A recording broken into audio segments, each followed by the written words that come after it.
Hi, I'm Tracy Pierce. Thanks for joining me for this series of free mini animal communications. This idea for this series was born out of what's happening in the world today with the coronavirus and so many of us being on a lockdown or some kind of shelter at home kind of situation. And I just started to wonder what the animals thought about all of this. And they kept sending me these little intuitional pings like, "Hey Tracy, why don't you do this video series? We would love to share our wisdom with the world." So that's how this all came about. And here we're on April 28th, 2020. So I've been doing these videos for about 5 weeks now. And this is the last week of doing them. But so today we've got two kitties we're going to talk to. Let me see if I can show pictures here. So the first kitty is Bella, and here's her picture. I just love this picture of her. Like, it just shows so much personality. And then our second kitty is Charlie, who is 7 months. So Bella and Charlie's human has been ill with the coronavirus, and so we're gonna check in with both of them and just see what they want to tell us about their lives, what's going on. I'm not sure which one of these guys who's gonna come forward first. Oh, hi Margaret, good to see you again. So if you're joining me live on Zoom and you have questions, there should be a button on the bottom that says chat. Just click on that if you have questions for Bella and Charlie. And if you're joining me on Facebook, just type into the comments if you have questions. So might have to switch back and forth between photos here. I'm not sure which one of these kitties is gonna come forward first, but I'm just gonna get quiet and start tuning in and see which one starts to come forward first. All right, Bella's making it pretty clear that she's going first. So we're gonna switch back to her. Hi, Bella. What would you like to share with us about you or what's happening in the world today? Oh, Bella has such a big presence. I get this kind of queen type of energy from her. I also feel that sort of genetic line, if you will, coming down from the Egyptian cats. You know how Egyptians revered their cats as being sacred or divine as well. I feel a bit of that as well in Bella's energy. Yeah, there's a real like fullness and groundedness in her energy. Um, yeah, she's telling me part of her job here in where she lives is to hold the grounding element for her humans. So is that what you've been really doing as your human? I know one of you, at least one of your humans has been quite sick, it sounds like, recovering from coronavirus. Is that part of what you've been holding for her during this time? Well, I'm doing it all the time, she says, but yes, it's definitely been more important for me to help hold that grounding energy as she's healing. Showing there is a propensity when people are sick to kind of, he's showing like energy pulling out of the body. And yeah, he's showing, like, he says that's not always a bad thing. Like sometimes when our bodies are really, really sick, our energy kind of separates a little bit from our physical bodies in order to give us a little bit of relief, really, is what she's showing. And she said I was holding that grounding element so that when her energy was really ready to come back, that it gave it a big, like, kind of an oomph, like, yes, I can ground back into the physicality of being a human now. Thanks, Bella. That's interesting. Is there anything else that you want to tell us about you or what's been happening for you lately, or any other words of wisdom you might have for our viewers. I'm kind of leaving this open to you right now, Bella. Whatever you'd like to share with us.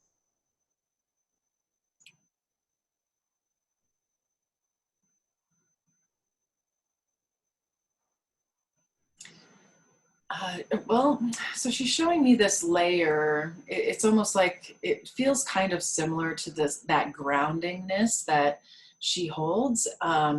She's showing it something like spreading around the earth. Bella, can you tell me more what that is? I don't think I totally understand.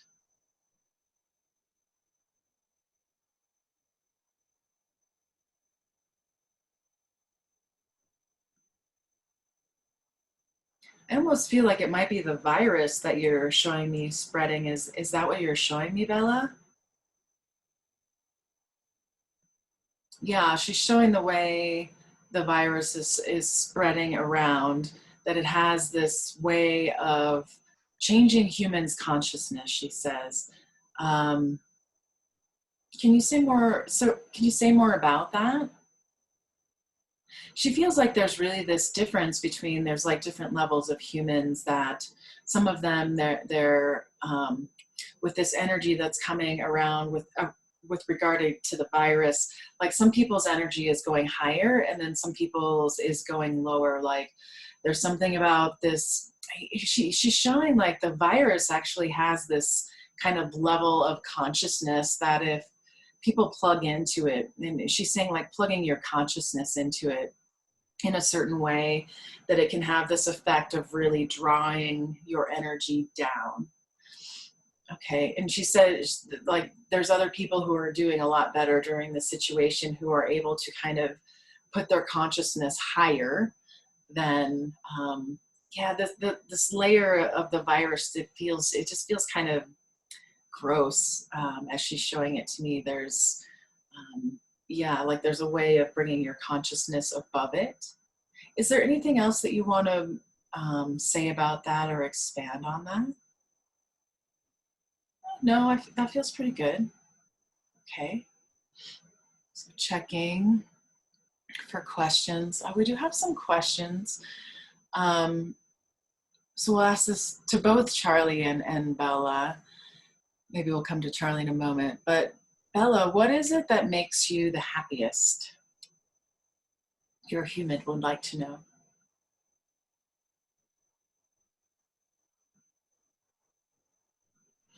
So what she's showing me, it almost looks like chasing a fly.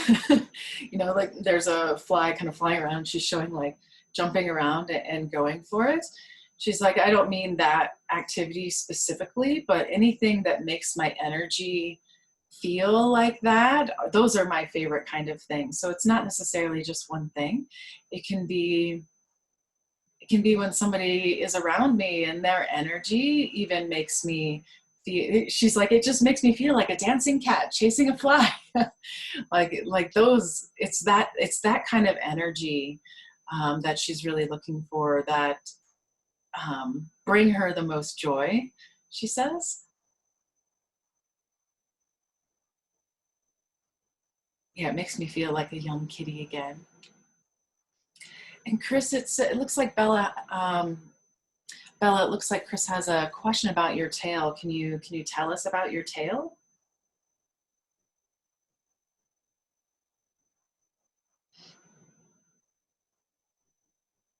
Well, she's very forward in saying, well, I don't think there's anything wrong with my tail. Um, is there any pain or anything happening in your tail, Bella?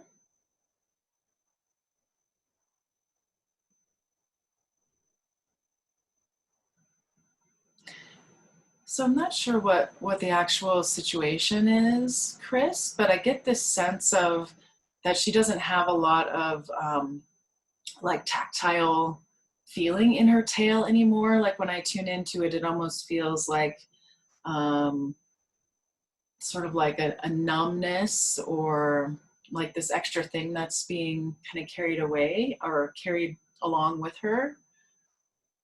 Bella, is there anything you wanted to tell us about that? Or did you have some kind of injury or?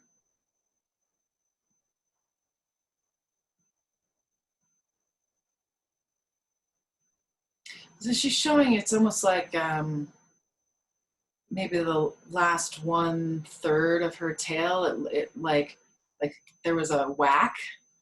There's what she's showing. She does remember a painful incident there. Does it feel like this is like impacting you, Bella? Okay, so it looks like her tail may have accidentally gotten slammed in a door and had to have the tip amputated.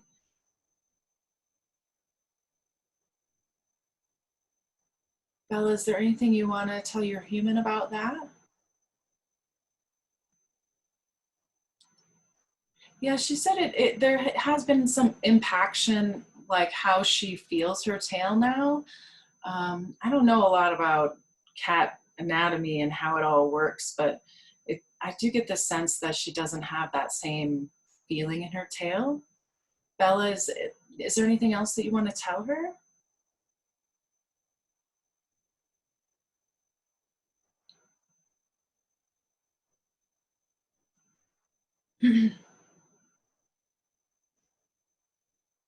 Bella, I think I missed what you said. Could you show me again, please? Oh, she's saying, I don't hold any kind of a grudge or anything against you, is what she's saying. Um, it has affected her a little bit, she says, but she doesn't, like, again, she doesn't hold a grudge. She realizes that it was an accident. Yeah, she doesn't want you to feel guilty or she's like, I'm able to get around, like I'm able to get around easily. And okay, Bella, I feel like there might be a little bit more there, but maybe you don't want to tell me right now. Okay, maybe not. Yeah, so I think that's pretty clear, Chris, what she's saying there. So I feel Charlie kind of like pushing his nose in there here, like it's my turn too, right? So I'm gonna switch. Bella, is there anything else you want to tell us before we give Charlie a little bit of time to talk to us too? Yeah, Bella, she's just reiterating again, like Chris, she really doesn't want you to feel bad. Um, so don't beat yourself up about this, is what she's saying. Yeah. All right, Charlie. Let's see what Charlie has to say.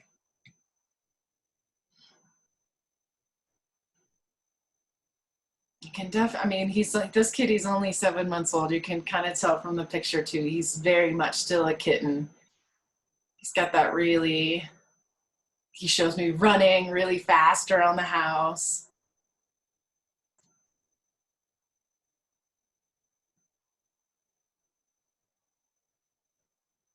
So Charlie, what do you feel like is important for us to know about you, or what do you want to share about your life or the situation you're in right now?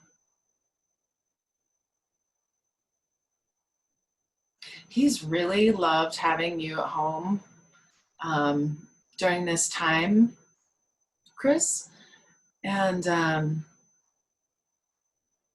feels like the grounding energy that Bella is working with has provided this really cool platform for him to work with you in a different way. Like he says, I don't think that the work that I'm doing with my human would really have been possible without Bella here.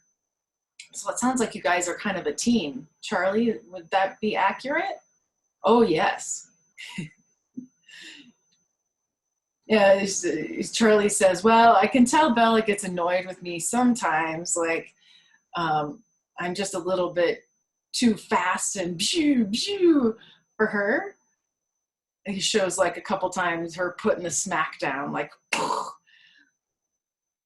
but we understand each other. We have learned really well how to work together, he says. So Charlie, is there some specific purpose that you're coming into this incarnation to live with these humans, or something you want to tell us about what you're working on with them?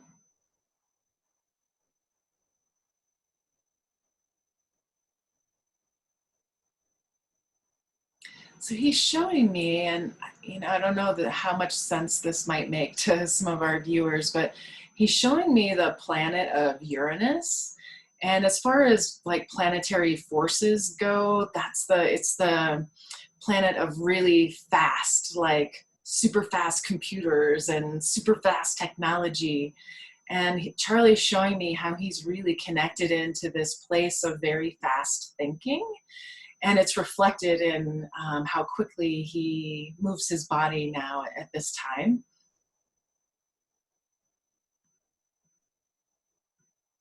Yeah, he's saying that if it was just me here without Bella, like Bella holds that grounding thing, that my consciousness is more this really high fast thing, that if it would be more likely that the humans could like pop out of their body and go on this fast thing. And so he's showing how that dynamic of him and Bella working together really works.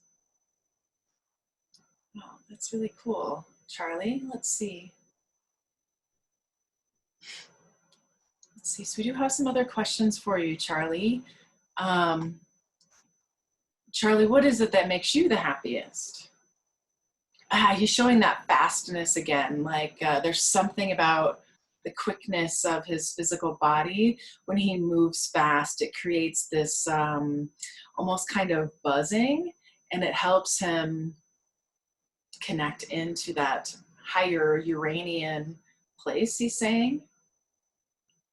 Yeah, anything that lets me or encourages me to move my body quickly are really some really joyful things for me right now.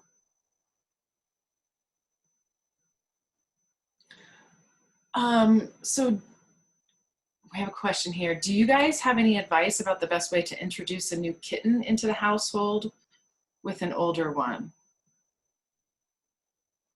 So Nancy, I think I'm a little confused by your question. Is there going to be a new cat at this house, or just like general advice for a different household? Could you clarify for me, Nancy?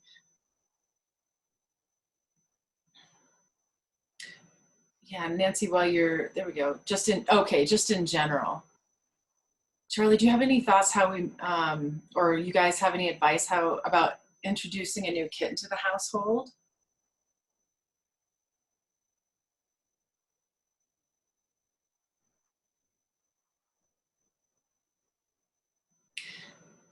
Yeah, it's kind of going back and forth between Charlie Bella, Charlie Bella, and let's see.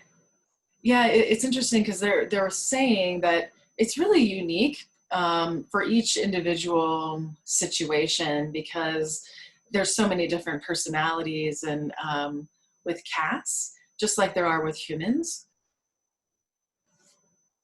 Yeah, she's saying it's almost like asking the question, what's the best way to bring a new baby home to their sibling? Like there might be these kind of general answers, but it's more effective to really tune into the individual cats that might be accepting a new member. And yeah, but both Bella and Charlie are saying if you have access to an animal communicator, have a communication session with them beforehand and ask them what they think about that. You could get a lot of information that way, but they're saying like, yeah, there's a bunch of like general recommendations that maybe they could make, but they feel it'd be more effective to address it on an individual unit. All right, so Charlie, Kim wants to know, do you have any thoughts how we could be more innovative and creative during these coronavirus times? He's encouraging us to think about, so he's showing this fastness of him running and like jumping and all those kind of kitten playful things. And he's saying you have to find something that engages your brain on that same level. So things that make you like light up and sparkle and make you feel fast and woo, it's like those are the kind of activities to really engage with. You might have to search to find them, he says, but it's really about looking for those activities, whether it's reading or classes or hiking or whatever. You got to look for those things that put the sparkle in your energy. And once you're in that sparkle, it's almost like the creativity and the innovation starts to flow. So it's more about finding an activity that puts you in the flow rather than trying to force something. Wow. Ooh, I feel kind of like goosebumpy from that, Charlie. That was a pretty cool description. Thank you. So Charlie, Nancy, or Bella, either one of you guys, do you guys miss the girls when they're away at school? Yes, we miss them. Um, there's a certain there she's showing like the energy going up, this kind of uplifting feeling. Um, she says, yeah, Bella's kind of talking to me now, saying that when the girls are home, there's this greater like pulling up, uplifting kind of energy when they're home that Charlie really likes. He's like, yeah, it brings in, and Bella's like, yeah, I like it too. There's this balance thing that happens. It's really cool. Awesome. All right, so we're coming to the end of our time here. Charlie, Bella, any last things you want to tell us about life or the coronavirus? Anything like this?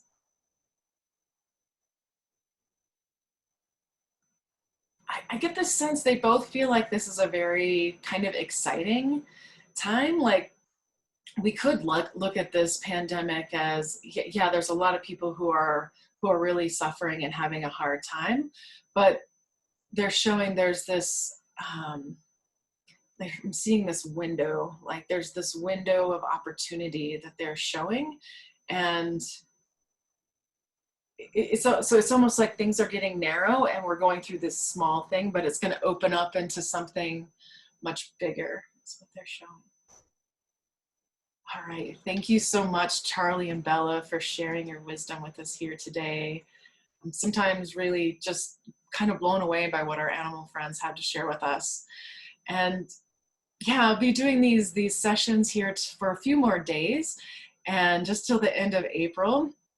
And we'll see what unfolds from there. I don't know, I might do something else. I haven't decided for sure yet. But again, I'm so happy that you've been able to join us for this session today. It's been really fun to share the animals' wisdom here. So yeah, till next time, take care and be well.